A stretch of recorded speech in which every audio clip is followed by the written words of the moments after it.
ಅದು 1912 ಅಂದ್ರೆ ಮೊದಲ ಪ್ರಪಂಚ ಯುದ್ಧ ಶುರುವಾಗೋಕೆ 2 ವರ್ಷಗಳ ಮುಂಚೆ. ಈ ಸಮಯದಲ್ಲಿ ವೈಟ್ ಸ್ಟಾರ್ ಲೈನ್ ಕಂಪನಿಯವರು ಪ್ರಪಂಚದಲ್ಲೇ ಅತ್ಯಂತ ದೊಡ್ಡದಾದ ವಿಶಾಲವಾದ ಬೆಲೆ ಬಾಳುವ ಹಡಗನ್ನ ತಯಾರಿಸ್ತಾರೆ. ಈ ಹಡಗಿನ ಮೊದಲ ಪ್ರಯಾಣ 1912 ಏಪ್ರಿಲ್ 10ರಂದು ಇಂಗ್ಲೆಂಡ್ ನ ಸೌತ್ ಆಂಪ್ಟನ್ ನಿಂದ ಅಮೆರಿಕದ ನ್ಯೂಯಾರ್ಕ್ ವರೆಗೆ ಪ್ರಾರಂಭವಾಗುವ ಹಾಗೆ ಪ್ರಕಟಿಸುತ್ತೆ. ಇದರಿಂದ ಪ್ರಜೆಗಳಲ್ಲಿ ಊಹಿಸಲಾಗದ ಆಸಕ್ತಿ, ಸಂತೋಷ ಹೆಚ್ಚಾಗುತ್ತವೆ. ಯಾಕಂದ್ರೆ ಅದು ಕೇವಲ ಹಡಗು ಮಾತ್ರವಲ್ಲ, ನೀರಿನ ಮೇಲೆ ಹೋಗುವ ಐಷಾರಾಮಿಯಾದ ಎಷ್ಟೋ ಅಂತಸ್ತುಗಳನ್ನ ಹೊಂದಿರುವ ಒಂದು ಮಹಾ ಕಟ್ಟಡ.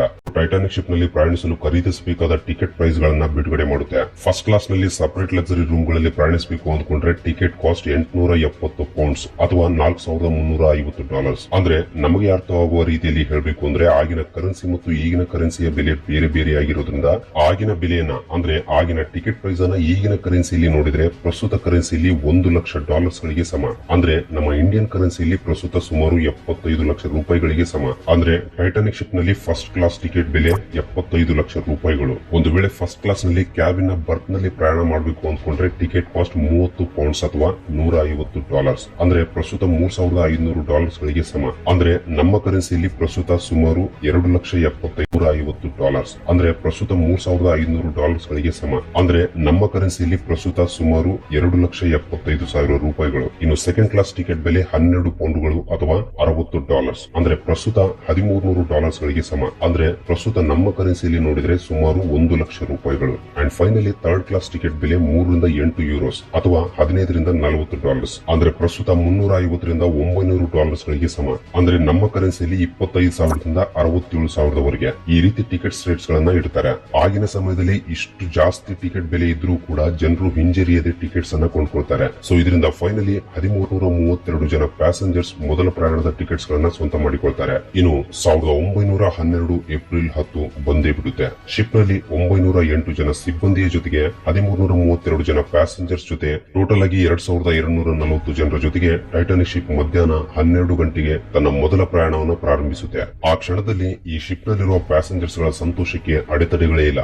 ಸೌತ್ ಆಂಪ್ಟನ್ ನಿಂದ ನ್ಯೂಯಾರ್ಕ್ ವರೆಗೆ ಇರುವ ದೂರ 5833 ಕಿಲೋಮೀಟರ್ಸ್. ಈ ದೂರವನ್ನ ಟೈಟಾನಿಕ್ ಪ್ರಯಾಣಿಸಲು ಅಂದ್ರೆ ಗುರಿ ಮುಟ್ಟಲು 7 ದಿನ ಪ್ರಯಾಣ ಮಾಡಬೇಕು. ಮೊದಲ 4 ದಿನಗಳ ಪ್ರಯಾಣ ಎಷ್ಟು ಅದ್ಭುತವಾಗಿ ನಡೆಯುತ್ತೆ. 5ನೇ ದಿನ ಅಂದ್ರೆ 1912 ಏಪ್ರಿಲ್ 14ರಂದು ರಾತ್ರಿ 11:40 ಟೈಟಾನಿಕ್ ಶಿಪ್ ಕತ್ತಲಲ್ಲಿ ಒಂದು ದೊಡ್ಡ ಐಸ್ಬರ್ಗ್ ಅನ್ನ ಡಿ ಹೊಡೆಯುತ್ತೆ. ಟೈಟಾನಿಕ್ ಐಸ್ಬರ್ಗ್ ಅನ್ನ ಡಿ ಹೊಡೆಯಲು ಕೇವಲ 37 ಸೆಕೆಂಡ್ಸ್ ಗಳ ಮುಂಚೆ ಮಾತ್ರವೇ ಆ ಕತ್ತಲಲ್ಲಿ ಸಿಬ್ಬಂದಿ ಆ ಐಸ್ಬರ್ಗ್ ಅನ್ನ ನೋಡ್ತಾನೆ. ಇದರಿಂದ ತಕ್ಷಣ ಆ ಐಸ್ಬರ್ಗ್ ಅನ್ನ ತಪ್ಪಿಸಲು ಹಡಗನ್ನ ರೈಟ್ ಸೈಡ್ ತಿರುಗಿಸಿ ಎಂದು ಟೈಟಾನಿಕ್ ಆಫೀಸರ್ಸ್ ತಕ್ಷಣ ಆದೇಶ ಕೊಡ್ತಾನೆ. ಅಷ್ಟೇ ಅಲ್ಲ, ಎಂಜಿನ್ಸ್ ಗಳನ್ನ ರಿವರ್ಸ್ ನಲ್ಲಿ ರನ್ ಮಾಡಿ ಎಂದು ಇಂಜಿನ್ ರೂಮ್ಸ್ ಗಳಿಗೆ ಆದೇಶ ಕೊಡ್ತಾನೆ. ಆದ್ರೂ ಕೂಡ ಸಮಯ ಇಲ್ಲದೆ ಇರೋದ್ರಿಂದ ಟೈಟಾನಿಕ್ ಆ ಐಸ್ಬರ್ಗ್ ಗೆ ಡಿ ಹೊಡೆದು ತೀವ್ರವಾಗಿ ಡ್ಯಾಮೇಜ್ ಆಗಿಬಿಡುತ್ತೆ. ಇದೆಲ್ಲ ಕೇವಲ 37 ಸೆಕೆಂಡ್ಸ್ ಗಳಲ್ಲೇ ನಡೆಯುತ್ತೆ. ಇದರಿಂದ ನಿಧಾನವಾಗಿ ಸಮುದ್ರದ ನೀರೆಲ್ಲ ಹಡಗಿನ ಒಳಗೆ ಬರಲು ಶುರುವಾಗುತ್ತೆ. ಡಿ ಹೊಡೆದ 10 ನಿಮಿಷಗಳಿಗೆ ಅಂದ್ರೆ ರಾತ್ರಿ 11:50 ಹಡಗಿನ ಮುಂದಿನ ಭಾಗದಲ್ಲಿ 14 ಅಡಿಗಳವರೆಗೆ ನೀರು ಬಂದು ಬಿಡುತ್ತೆ. ಇದರಿಂದ ಟೈಟಾನಿಕ್ ಸಿಬ್ಬಂದಿಗೆ ಅರ್ಥವಾಗಿ ಬಿಡುತ್ತೆ, ಇನ್ನು ಏನ್ ಮಾಡಿದ್ರು ಕೂಡ ಒಳಗಡೆ ನೀರು ಬರದ ಹಾಗೆ ಮಾಡಲು ಸಾಧ್ಯವಿಲ್ಲ ಎಂದು. ಕೇವಲ ಕೆಲವು ಗಂಟೆಗಳು ಮಾತ್ರವೇ ಈ ಹಡಗು ತೇಲುತ್ತೆ ಎಂದು ಅರ್ಥವಾಗಿ ಶಿಪ್ ಕ್ಯಾಪ್ಟನ್ ಗೆ ತಿಳಿಸ್ತಾರೆ. ಆತ ತಕ್ಷಣ ಸಹಾಯಕ್ಕಾಗಿ ಕಾಲ್ ಮಾಡ್ತಾನೆ. ಹಡಗಿನಲ್ಲಿ ಟೋಟಲ್ 2240 ಜನ ಇದ್ದಾರೆ. ಆದ್ರೆ ಎಲ್ಲರನ್ನು ಕಾಪಾಡಲು ಬೇಕಾದ ಲೈಫ್ ಬೋಟ್ಸ್ ಗಳು ಇಲ್ಲ. ಕೇವಲ ಶಿಪ್ ನಲ್ಲಿರುವ ಲೈಫ್ ಬೋಟ್ಸ್ ಗಳ ಸಹಾಯದಿಂದ